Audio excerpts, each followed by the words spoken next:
सुप्रभातम छात्रों। कल हमने 7वें पाठ के 2 श्लोक पढ़ लिए थे।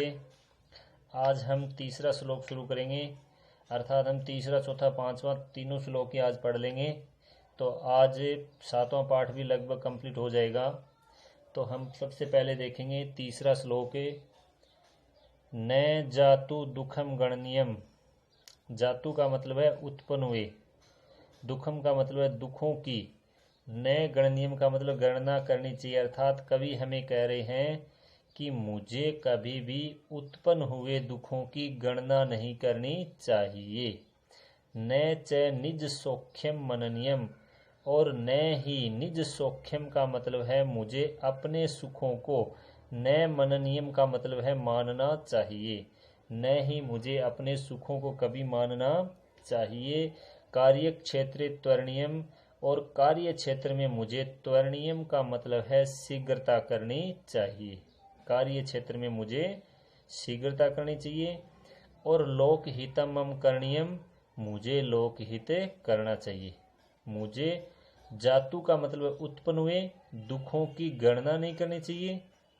और निज सौख्यम का मतलब है अपने सुखों को कभी मानना नहीं चाहिए। इसका मतलब यह है कि अर्थात मुझे हमेशा अपने सुखों के बारे में ही नहीं सोचना चाहिए।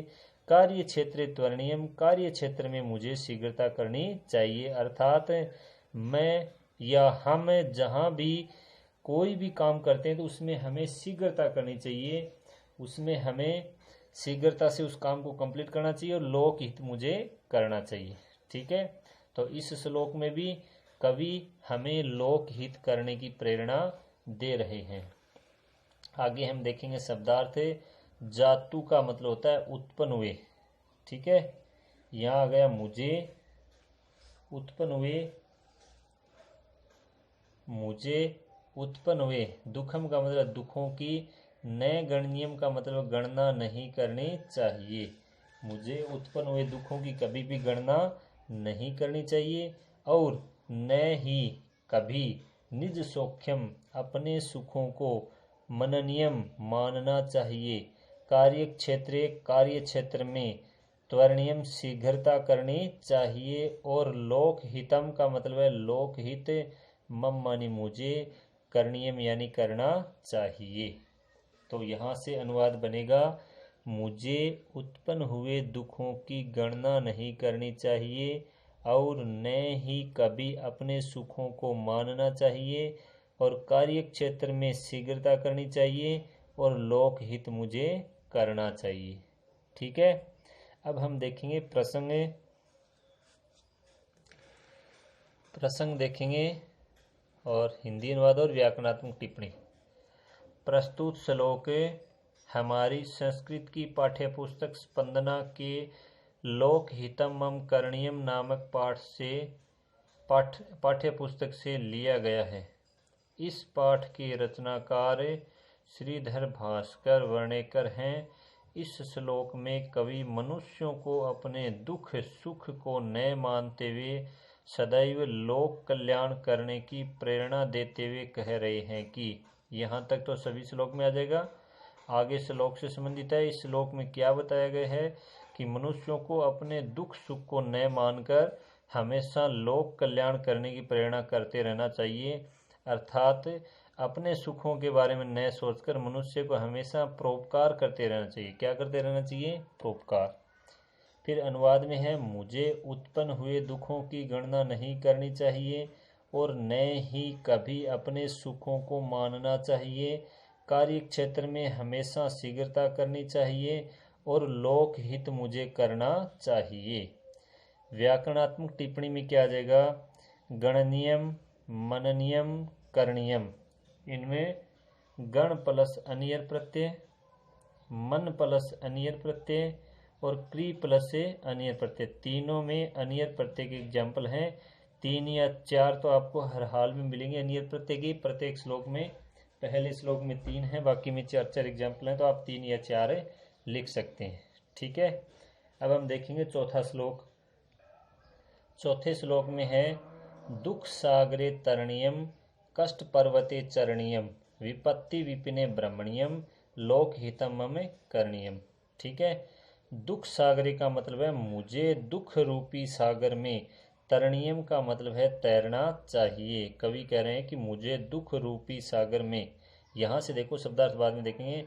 दुख सागरे तरणीयम का मतलब मुझे दुख रूपी सागर में तैरना चाहिए, अर्थात मुझे हमेशा दुखों का सामना करते रहना चाहिए। कष्ट पर्वते चरणीयम, मुझे कष्ट रूपी पर्वत पर, चरणीयम का मतलब है चढ़ना चाहिए, अर्थात मुझे हमेशा कष्टों का सामना करते रहना चाहिए। विपत्ति विपिने भ्रमणीयम, विपत्ति रूपी वन में मुझे, भ्रमणीयम का मतलब है भ्रमण करना चाहिए, और लोक हितमम करणीयम, लोक हित मुझे करना चाहिए। कवि क्या कर रहे हैं, दुख रूपी सागर में तैरना चाहिए, अर्थात हमेशा मुझे दुखों का सामना करते रहना चाहिए। कष्ट पर्वते चरणीयम, कष्ट रूपी पर्वत पर चढ़ना चाहिए, अर्थात हमेशा मुझे कष्टों का सामना करते रहना चाहिए। विपत्ति विपिने भ्रमणीयम, विपत्ति रूपी वन में भ्रमण करना चाहिए, अर्थात मुझे हमेशा विपत्तियों का सामना करते रहना चाहिए। और लोक हितमम करणीयम, लोक हित मुझे करना चाहिए। इस श्लोक में कवि हमें लोकहित करने की प्रेरणा क्या करते हुए, दुख कष्ट और विपत्ति इन सब का सामना करते हुए मुझे लोकहित करना चाहिए, ऐसी प्रेरणा कवि के द्वारा इस श्लोक में दी गई है। शब्दार्थ देखेंगे। दुख सागरे का मतलब है मुझे दुख रूपी सागर में, तरणीयम का मतलब है तैरना चाहिए, अर्थात मुझे दुखों का सामना करते रहना चाहिए। कष्ट पर्वते चरणीयम, कष्ट रूपी पर्वत पर, चरणीयम का मतलब है विचरण करना चाहिए, अर्थात यहाँ हम ये लिख सकते हैं चढ़ना चाहिए। क्या लिख सकते हैं, चढ़ना चाहिए। कष्ट रूपी पर्वत पर मुझे चढ़ना चाहिए। विपत्ति विपिने, विपत्ति रूपी वन में, भ्रमणीयम का मतलब है भ्रमण करना चाहिए। लोक हितमम करणीयम, मुझे लोकहित करना चाहिए, मुझे लोकहित करना चाहिए। मन मुझे करणीयम करना चाहिए। ठीक है, यहाँ से अनुवाद है, मुझे दुख रूपी सागर में तैरना चाहिए, कष्ट रूपी पर्वत पर विचरण करना चाहिए, अर्थात कष्ट रूपी पर्वत पर चढ़ना चाहिए, विपत्ति रूपी वन में भ्रमण करना चाहिए, एवं लोकहित मुझे करना चाहिए। ठीक है, अब हम देखेंगे प्रसंग। प्रसंग में क्या दिया गया है। प्रस्तुत श्लोक हमारी संस्कृत की पाठ्यपुस्तक स्पंदना के लोक हितमम करणीयम नामक पाठ से लिया गया है। इस पाठ के रचनाकार श्रीधर भास्कर वर्णेकर हैं। इस श्लोक में दुखों कष्टों एवं विपत्तियों में विचलित न होकर लोक कल्याण के लिए हमेशा कर्म करने की प्रेरणा दी गई है।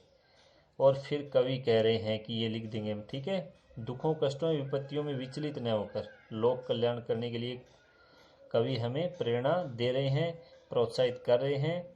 अब हम देखेंगे हिंदी अनुवाद आ जाएगा। मुझे दुख रूपी सागर में तैरना चाहिए, कष्ट रूपी पर्वत पर चढ़ना चाहिए, अर्थात मुझे हमेशा दुखों एवं कष्टों का सामना करना चाहिए, विपत्ति रूपी वन में भ्रमण करना चाहिए। हम एक्स्ट्रा चीज लिख सकते हैं, यहाँ भी लिख सकते हैं, अर्थात मुझे हमेशा विपत्तियों का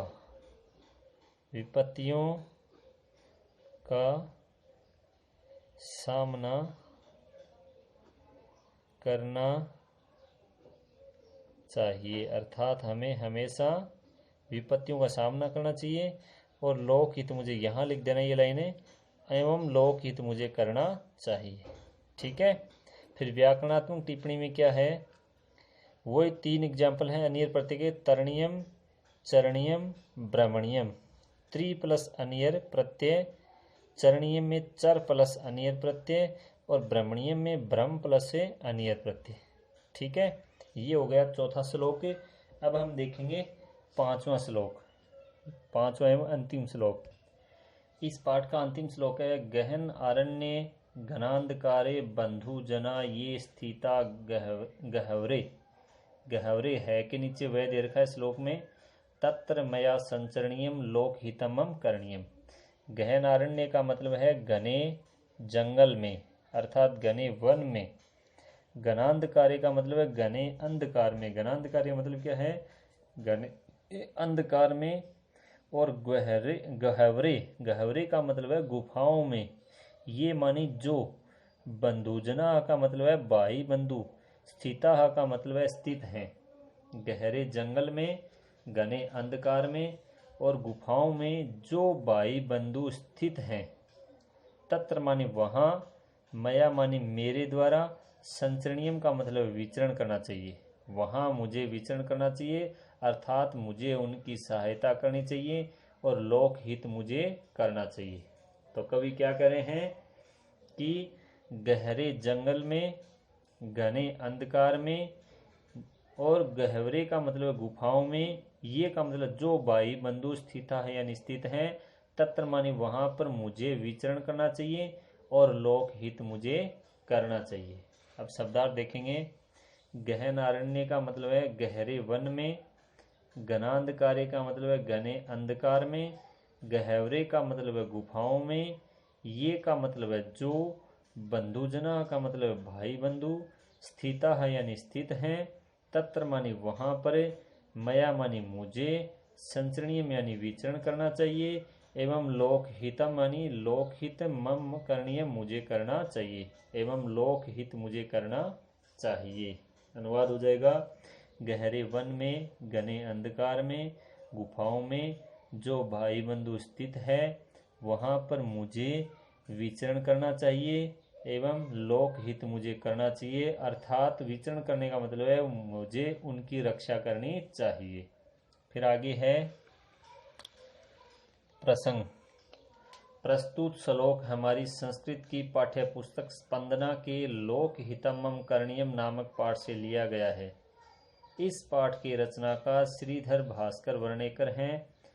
इस श्लोक के माध्यम से कवि दीन दुखी एवं विपत्तिग्रस्त लोगों की सहायता करते हुए सदैव लोक कल्याण में तत्पर रहने की प्रेरणा देते हुए कह रहे हैं कि, ठीक है, इस श्लोक में दीन दुखी एवं विपत्तिग्रस्त लोगों की सहायता करते हुए सदैव लोक कल्याण में तत्पर रहने की प्रेरणा देते हुए कवि कह रहे हैं कि, हिंदी अनुवाद में आ जाएगा, गहरे वन में, घने अंधकार में और गुफाओं में जो भाई बंधु स्थित हैं वहाँ मुझे विचरण करना चाहिए, अर्थात मुझे उनकी सहायता करनी चाहिए एवं लोक हित मुझे करना चाहिए। ठीक है। फिर है व्याकरणात्मक टिप्पणी। इसमें आ जाएगा गहन आरण्य, गहन प्लस आरण्य दीर्घ स्वर संधि है। ठीक है। फिर है घनांधकारे, घन प्लस घना प्लस अंधकारे। ठीक है, यहाँ दीर्घ स्वर संधि हो गई। करणीयम में क्री प्लस अनियर। ठीक है, यहाँ क्री प्लस अनियर प्रत्यय। ठीक है। अब हम पाठ्य पुस्तक से कल हमने 3 देख लिए थे, आज हम ये चौथा और 5वां श्लोक भी देख लेंगे। देखो, दुख सागरे तरणीयम का मतलब है मुझे दुख रूपी सागर में तैरना चाहिए, अर्थात मुझे दुखों का सामना करते रहना चाहिए। कष्ट पर्वते चरणीयम का मतलब है कष्ट रूपी पर्वत पर चढ़ना चाहिए, अर्थात मुझे कष्टों का सामना करते रहना चाहिए। विपत्ति विपिने भ्रमणीयम, विपत्ति रूपी वन में भ्रमण करना चाहिए, अर्थात मुझे हमेशा विपत्तियों का सामना करते रहना चाहिए। लोक हितमम करणीयम, मुझे लोक हित करना चाहिए। ठीक है। फिर अगला श्लोक है गहन आरण्य घनांधकारे, गहरे जंगल में, घने अंधकार में, ये माने जो, बंधुजना यानी भाई बंधु, स्थिता माने स्थित है। गहवरे, गहवरे का मतलब यहाँ गुफाओं में, गहरे जंगल में, घने अंधकार में और गुफाओं में, ये माने जो, बंधुजना यानी भाई बंधु, स्थिता है यानी स्थित हैं। तत्र माने वहाँ, मया माने मुझे, संचरणीयम यानी विचरण करना चाहिए, वहाँ पर मुझे विचरण करना चाहिए, अर्थात मुझे उनकी सहायता करनी चाहिए। ठीक है। और लोक हितमम करणीयम, मुझे लोक हित करना चाहिए। ठीक है। ये हो गए अपने 7वें पाठ के लोक हितमम करणीयम पाठ के 5 श्लोक कंप्लीट हो गए हैं। तो आज की तारीख में आपके ये तीसरा, चौथा, 5वां ये 3 श्लोक और आप अपनी फेयर नोटबुक में कर लेना। ठीक है, आगे हम इसके आपको अगला 8वां पाठ शुरू करेंगे कल, और साथ में आपको उस दिन इस पाठ के जो प्रश्न उत्तर हैं, अभ्यास प्रश्न जो हैं, वो आपको उपलब्ध हो जाएंगे। आज के लिए बस इतना ही। जय हिंद, जय भारत।